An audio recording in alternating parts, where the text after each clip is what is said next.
¿Cómo están? Bienvenidos a Charlas Terrícolas. Hoy, en nuestro lunes coyuntural, vamos a acercarnos un poquito a lo que son nuestros viernes culturales, porque hoy vamos a hablar de los Oscars. Y es que ayer, en la edición número 97 de la entrega de los premios Oscar, la estatuilla se ha quedado en Sudamérica. Brasil ha conseguido su primer Oscar como mejor película extranjera por Aún estoy aquí, una película verdaderamente maravillosa, conmovedora, que toca además un tema muy sensible sobre la época de la dictadura en Brasil.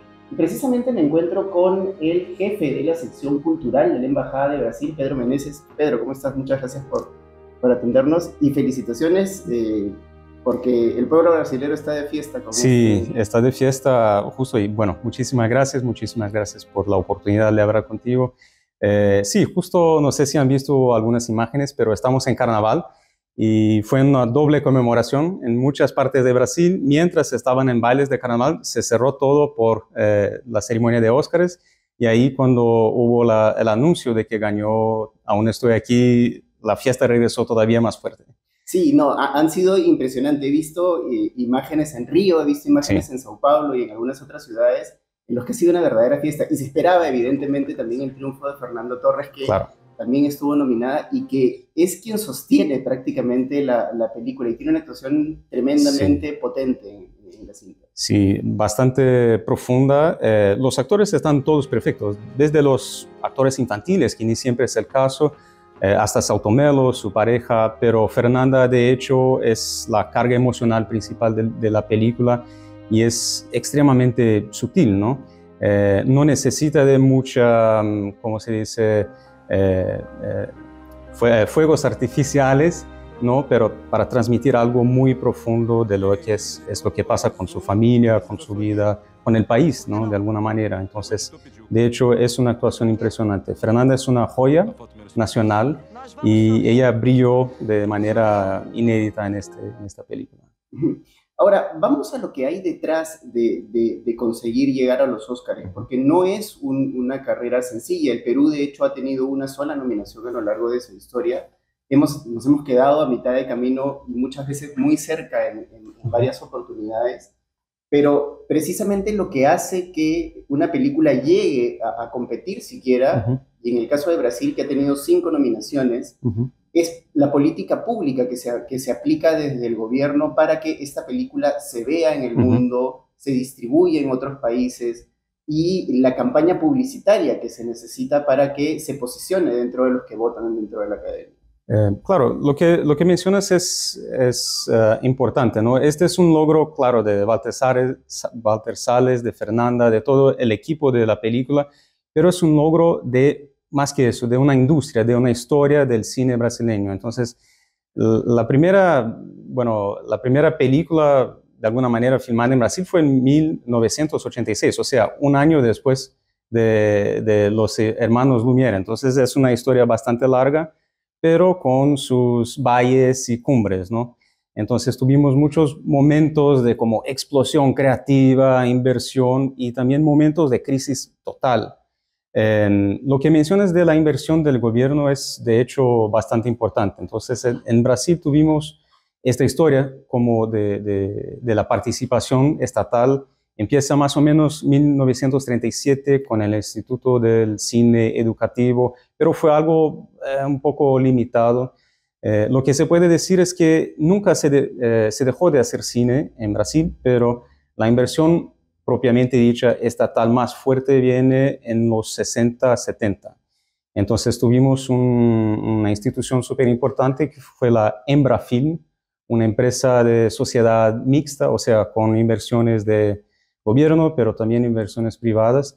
Ella tuvo un rol súper importante. Entonces, por ejemplo, en los años 70 tuvimos una película como Dona Flor y sus dos maridos, impulsada por Embrafilme, que tuvo 11 millones de espectadores y en aquella época súper fuerte.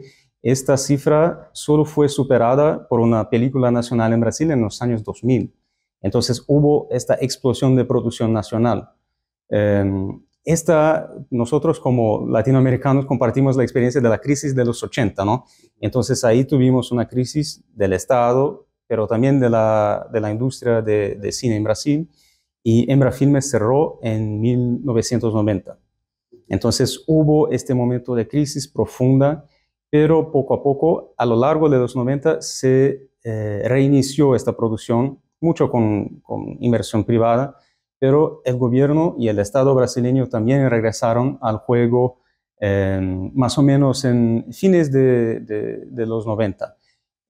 Con la Agencia Nacional de Cine, ANCINE, una agencia reguladora, pero que también hace incentivo financiero. Hay mucho más que puedo hablar de este momento específico, porque este es el momento en que nosotros vivimos.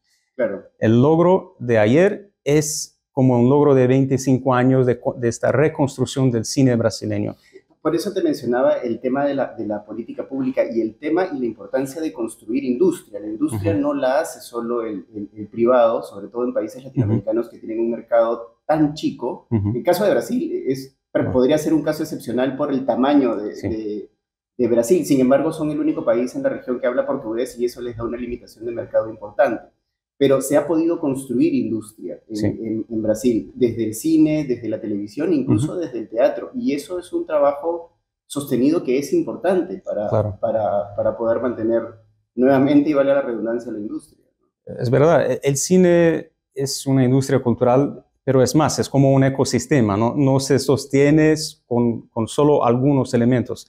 Hay que tener los productores, la gente capacitada en la área de tecnología, los inversionistas, un sistema de distribución maduro e incluso un público interesado, un público acostumbrado a ver su propio cine en las pantallas de su país. Entonces esto se construyó con mucho labor y en términos de política pública actual yo podría mencionar, por ejemplo, el Fondo Sectorial para el Audiovisual, o sea, todo lo que se produce o que se vende de audiovisual en Brasil, sea televisión, cine, cable, lo que sea, paga una contribución y esta contribución se queda en el sistema audiovisual. O sea, el gobierno la redistribuye a producciones nacionales. Otro ejemplo sería una cuota que existe para producciones nacionales en cines de Brasil. Entonces es una cuota anual. No puedes presentar solo Spider-Man o películas americanas, hay que presentar algo de cine brasileño a lo largo del año en todos los cines del país. Por ejemplo, esa es una política que aquí fue muy cuestionada cuando se elaboró la ley de cine que hoy tenemos, ¿no? El tema de las cuotas. Pero sí es importante el tema de las cuotas, porque no es solo el posicionar un producto en el mercado, sino lo que tú mencionabas hace un instante, crear la costumbre en el público de ver su cine en la pantalla. Y es algo que mucha gente que tiene una visión de repente un poco más mercantilista o un poco más comercial no logra entender la necesidad de crear esa cultura de la cinematografía nacional. Y yo iría más lejos incluso. Yo diría que hay que tener una visión mercadológica. Sí, es un mercado, pero de largo plazo también, ¿no? Entonces, el logro financiero de Aún Estoy Aquí es parte de las inversiones de 20, 25 años de atrás. Largo plazo, ¿no? Pero todavía más que eso, ¿no? Creo que invertir en el cine, inversionar en el cine, es invertir en una mirada nacional. O sea, es contar su propia historia. Es una cosa cuando llega alguien de Estados Unidos, de Francia, de Alemania y le dice algo sobre ti, sobre tu cultura, sobre tus paisajes. Es otra cosa cuando se produce algo nacional. Es otra fuerza, ¿no? Es un tema casi de autoestima, pero de comprender algo sobre sí mismo. Es más profundo, es arte, ¿no? Esto es lo que hace el arte. Y Aún Estoy Aquí es algo en este sentido, porque es más que una película, es como una síntesis de una cultura en aquel momento, ¿no? De una historia de la dictadura brasileña, pero si lo ves, es una representación de la literatura brasileña, es basado en un libro de Marcelo Rubens Paiva, tiene una super banda, ¿cómo se dice? Banda sonora, músicos brasileños desde Tom Zé, Gal Costa. Entonces, es un trabajo de síntesis cultural que nadie que no sea brasileño sabría hacerlo. Entonces, no se podría contar, por ejemplo, en el caso de Perú, una historia sobre los Andes peruanos, como Huayna Pacha o Retablo, sin ser peruano. Esta historia solo se pueden contar los propios peruanos. Entonces, es una inversión en algo mucho más profundo. no es solo mercantilista. Pero, y hablando del tema que aborda precisamente Aún estoy aquí, es un tema que estoy seguro que para la sociedad brasilera ha causado polarización y división incluso conversaciones políticas muy álgidas en algún momento.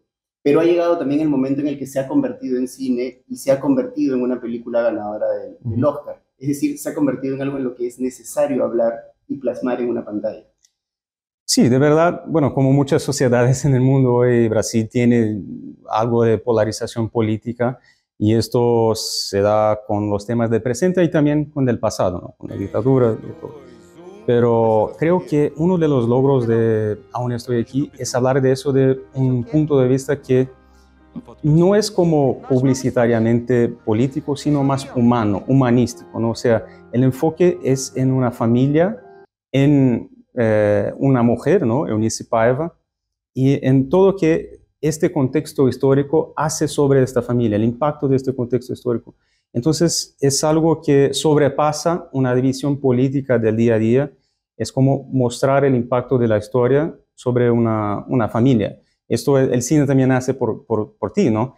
Puedes leer un análisis sobre la dictadura brasileña, pero vivir esta historia con Eunice Paiva le da otra comprensión de este momento que vive Brasil. Humanizas el caso, ¿no? Claro. Porque definitivamente estos hechos históricos que son transversales a las sociedades afectan a las personas de distinta manera, ¿no? Y probablemente una persona que no lo vivió de manera tan dura o tan directa, probablemente no lo entienda.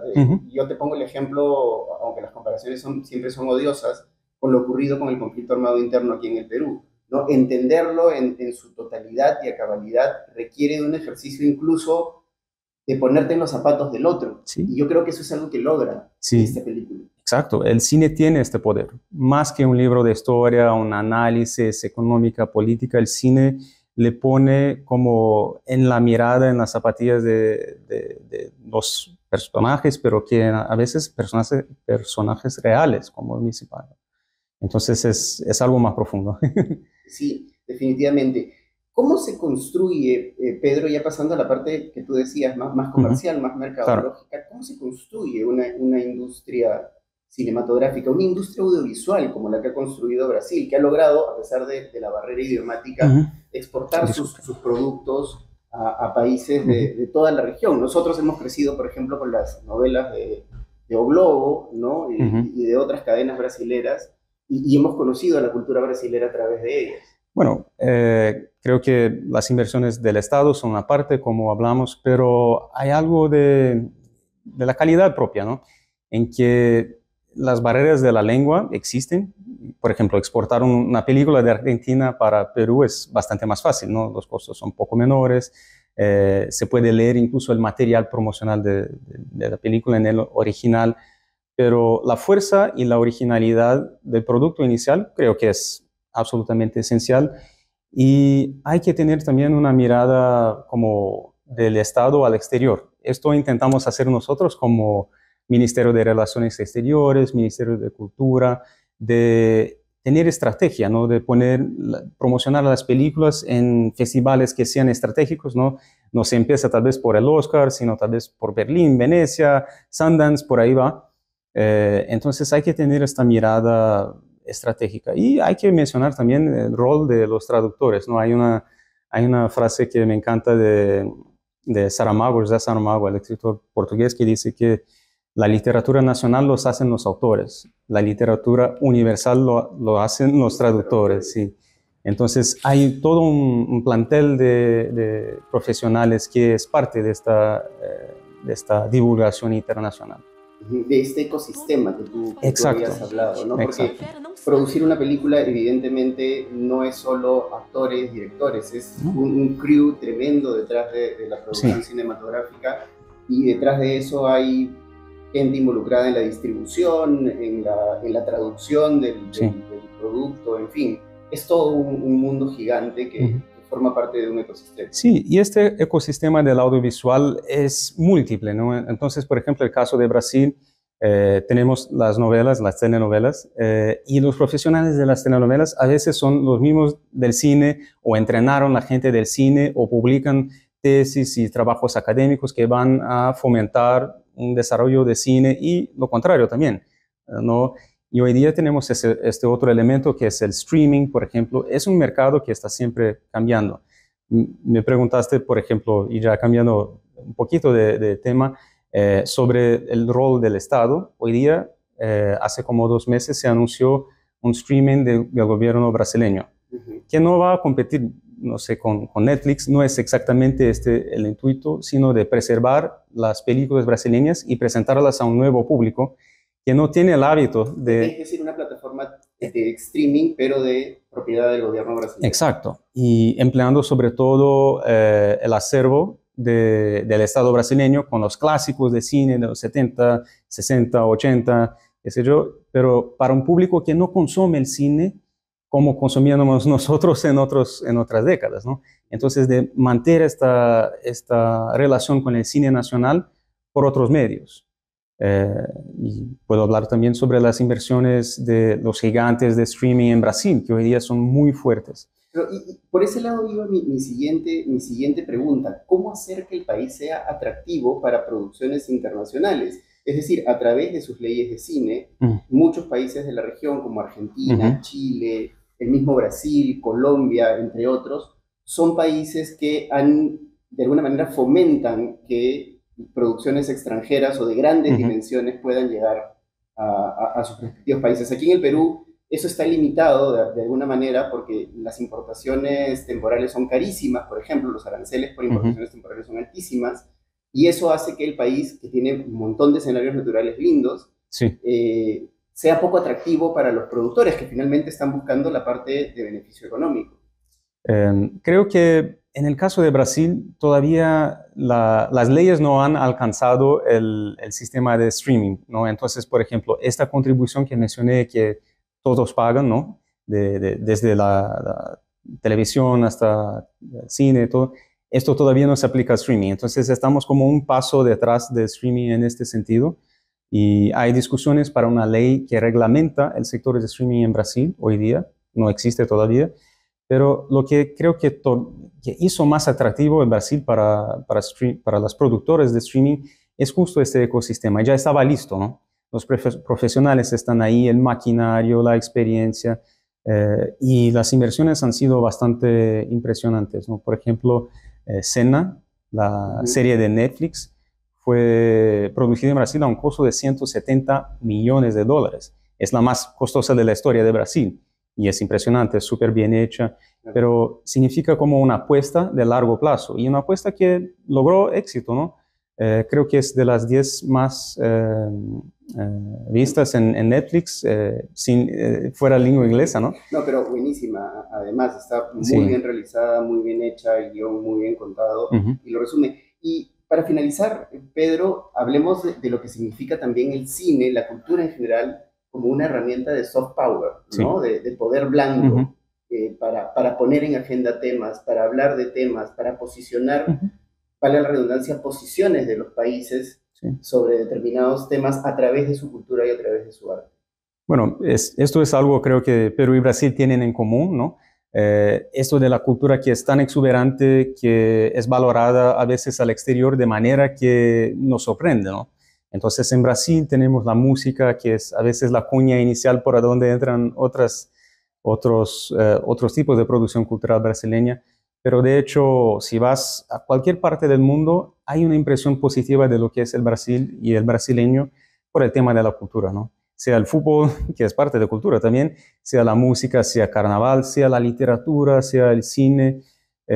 Y es algo que hablábamos, por ejemplo, de inversiones de largo plazo. Es una inversión de largo plazo. Las empresas brasileñas se benefician de esto. Las posiciones de Brasil en Naciones Unidas o en Organización Mundial de Comercio se benefician de ¿cómo se dice?, de esta buena impresión que tiene el país. Entonces, es una herramienta fenomenal de soft power y nosotros, con este tema del Oscar ahora, de Aún Estoy Aquí, estamos muy optimistas con el futuro del audiovisual brasileño. Nosotros ya conocemos esta riqueza, ¿no? Esta genialidad, pero que tenga más presencia en el mercado exterior, incluso en el Perú, ¿no? Parte de las políticas, digamos, públicas, parte también de lo que pueden hacer las representaciones internacionales en los distintos países. Aquí en el Perú, por ejemplo, se organiza un festival de cine brasilero que lo organiza la Embajada Brasilera. Claro, exacto. Bueno, nosotros organizamos este festival de cine y esta es una invitación para todos que nos ven en sociedad con la Católica de Perú y con la productora brasileña Linhas Produções. Normalmente se hace en junio, todavía no tenemos una fecha exacta en el Centro Cultural de la Católica y en realidad tenemos como un plantel de 16 películas por ahí, desde los clásicos hasta lo que se produce hoy día. Entonces podrán ver Fernanda Torres y otras estrellas de Brasil en películas que todavía no llegaron al mercado peruano con fuerza en nuestro Festival de Cine. Muchísimas gracias. Eso que sí. Muchas gracias, Pedro, por la conversación. Gusto, ha sido muy interesante. Ha sido Pedro Meneses, jefe de la sección cultural de la Embajada de Brasil, con quien hemos conversado precisamente hoy, lunes coyuntural, en Charlas Terrícolas, sobre el triunfo que ha tenido la película brasilera Aún estoy aquí, en la última ceremonia de entrega de los premios de la Academia, la ceremonia número 97. Como siempre, les agradecemos por haber estado al otro lado de la pantalla. Si ustedes quieren aparecer en esta sección o en cualquiera de las secciones de nuestro programa, escríbanos a nuestro correo electrónico buenosdiasterrícolas@gmail.com, y por supuesto los vamos a leer y vamos a estar con ustedes ahí. La película además está en cartelera, no hay que perder de vista eso. Aún estoy aquí, está en cartelera, la película es buenísima, se van a conmover. Fernanda Torres, que no se llevó el Oscar, está extraordinaria. En verdad toda la película está muy buena y vale la pena ir al cine a verla y a disfrutar un poco de cine brasilero del bueno.